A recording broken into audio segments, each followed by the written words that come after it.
Hello friends. मैं doctor Rohan Sinha हूँ।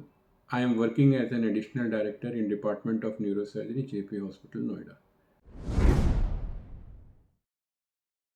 आज मैं आपको एक कॉमन डिजीज़ जो हम लोगों के फील्ड में उसके बारे में थोड़ा सा बताना चाहूँगा। And that disease is brain tumour. इसको सुन के ना सारे लोग डरते हैं, बट इससे डरना नहीं चाहिए। और जब मैं सारी बातें बता दूंगा तो जब ये क्लैरिटी आएगी तब ये शायद आप लोगों का डर खत्म होगा। Now every person ask what is a brain tumour. तो ब्रेन ट्यूमर जो होता है एक abnormal cell of the brain की एबनॉर्मल ग्रोथ से होता है, जो कि कंट्रोल नहीं होती और उसकी साइज ग्रो करते करते एक स्टेटस आ जाता है जहाँ पे वो ब्रेन को प्रॉब्लम करता है और उसको हम लोग ब्रेन ट्यूमर कहते हैं। सबके मन में ये होता है, अरे यार ये ब्रेन ट्यूमर है, कहीं ये कैंसर तो नहीं है। तो मैं आपको ये बताना चाहूँगा कि every brain tumour is not a cancer. तो brain tumors are of two types. One is cancerous, which is the malignant variety, and the other one is non-cancerous, which is the benign variety. Now, since अगर ये non cancer भी है लेकिन अगर brain के अंदर है, तो since brain is such an important organ of the body, इसलिए बिनाइन वाला भी प्रॉब्लम करता है। So people get symptoms. Now what are the symptoms of a brain tumour जो हमें ये हिंट कर सके कि हमें डॉक्टर के पास जाना चाहिए। जैसे हो गया हेडेक, किसी को फिट्स आ सकते हैं मिर्गी वाले, समटाइम्स वॉमिटिंग, कभी कभी हाथ पैरों में वीकनेस, आँखों से नहीं देख पाना, कानों से सुनाई नहीं देना, और कभी कभी साइकोलॉजिकल बिहेवियर भी जो होते हैं जैसे साइकेट्रिक सिम्टम्स, वो भी ब्रेन ट्यूमर कर सकते हैं। बट ये तो बड़े लोग बता देते हैं कि मेरे को अंदर क्या प्रॉब्लम चल रही है और उससे हम जज कर सकते हैं। छोटे बच्चे, the kids, they are not able to tell what is the problem which they are facing.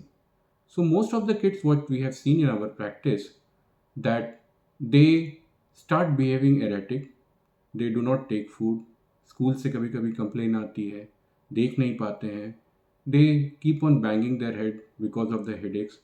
तो ये कुछ छोटी छोटी चीज़ें हैं जो कि पेरेंट्स, अगर ऐसा लगे कि there is something problem in the brain, तो ब्रेन की डिजीज़ को माइंड में रखना चाहिए और फिर डॉक्टर से कंसल्ट करना चाहिए। Now the question arises, whom do we consult? Now brain tumors are basically treated by a group of doctors which are called as neurodoctors. But इसमें मैं बताना चाहूँगा, दो ग्रुप ऑफ डॉक्टर्स होते हैं, एक होते हैं न्यूरोफिजिशियंस और एक होते हैं न्यूरोसर्जन्स। दोनों को दिखाया जा सकता है, लेकिन बेसिकली ट्रीटमेंट जो ब्रेन ट्यूमर्स का होता है वो न्यूरोसर्जन्स करते हैं।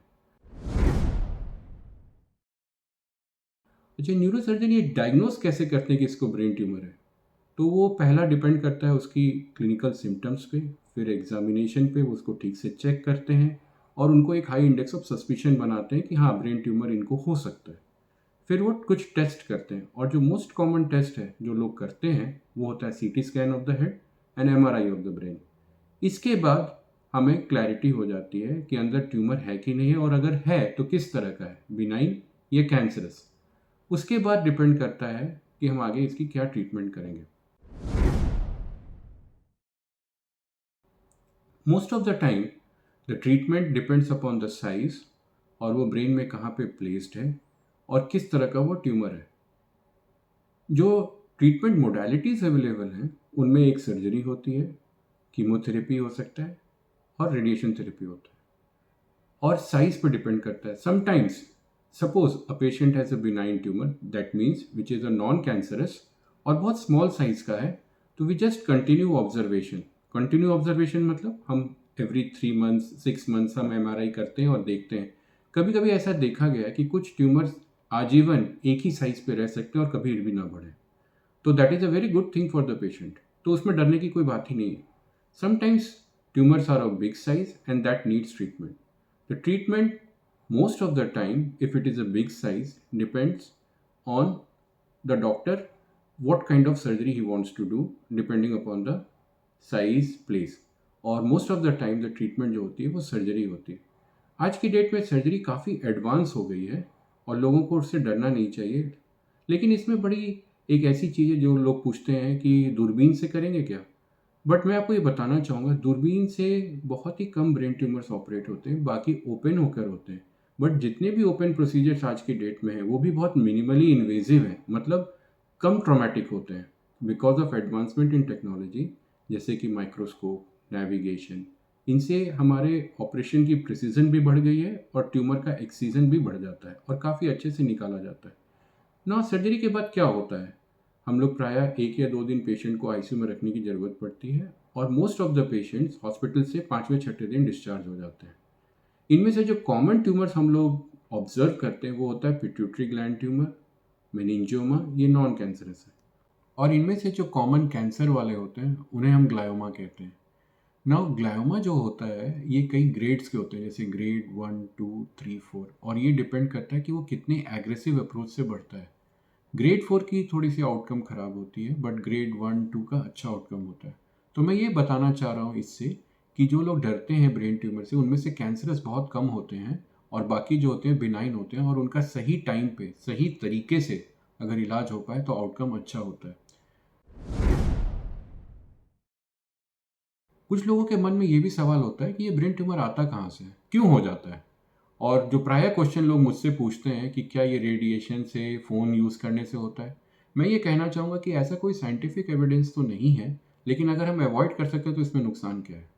लेकिन हाँ, कुछ चीज़ें ऐसी हैं जो कि ब्रेन ट्यूमर के कारण बताए जा सकते हैं, जैसे कुछ वायरस होते हैं, एप्स्टीन बार वायरस, बट ये सब बड़े अनकॉमन होते हैं। कुछ जेनेटिक डिजीज़ेज़ होती हैं जैसे न्यूरोफाइब्रोमाटोसिस, बट ये भी काफ़ी अनकॉमन होता है। मोस्ट ऑफ द टाइम कोई ऐसा कारण नहीं होता जो हम बता सकते। हाँ, कुछ ऐसे कैंसर्स बॉडी के होते हैं जो ब्रेन के अंदर स्प्रेड हो जाते हैं, जैसे कैंसर ब्रेस्ट हो गया, कैंसर यूट्रस हो गया, कैंसर गॉलब्लैडर हो गया। ये सब स्प्रेड करके ब्रेन में पहुंच सकते हैं, तो वो भी cancerous tumour of the brain की कैटेगरी में आते हैं। और उनका ट्रीटमेंट पूरे बॉडी के जो कैंसर ट्रीटमेंट होते हैं उनके साथ मिलकर की जाती है। अच्छा, जो ब्रेन के ट्यूमर्स होते हैं, बिनाइन ट्यूमर्स होते हैं, ये जो कैंसरस ट्यूमर होते हैं, जब उनकी सर्जरी कर दी जाती है तो फिर रीअसेसमेंट किया जाता है कि सर्जरी के बाद क्या कुछ बच गया है ट्यूमर, या फिर दोबारा आगे फर्दर ट्रीटमेंट की ज़रूरत है।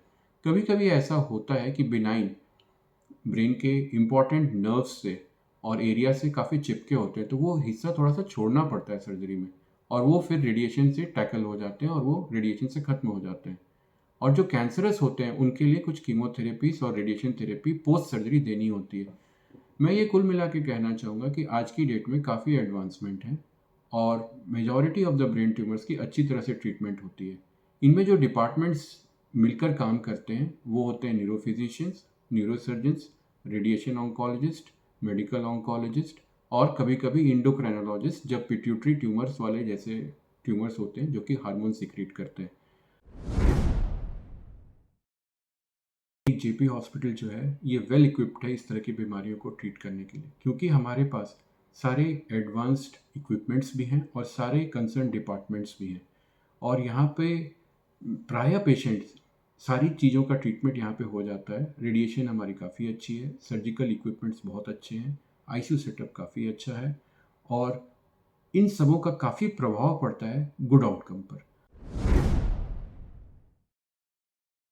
मैं ये अपने अवेयरनेस से ये बताना चाहूँगा लोगों को कि हमें लगता है ये बड़ा अनकॉमन चीज़ होगा, बट ऐसा नहीं है। ये कॉमन चीज़ें हैं और इसके ऊपर अगर अवेयरनेस रही तभी हम इसको ढूंढ पाएंगे। मैं ये पब्लिक से रिक्वेस्ट करूँगा कि इसके तरफ थोड़ी सी अपनी नॉलेज बढ़ाएं, पर इससे डरे भी ना, और फिर मिलकर इसका सही तरीके से ट्रीटमेंट करें।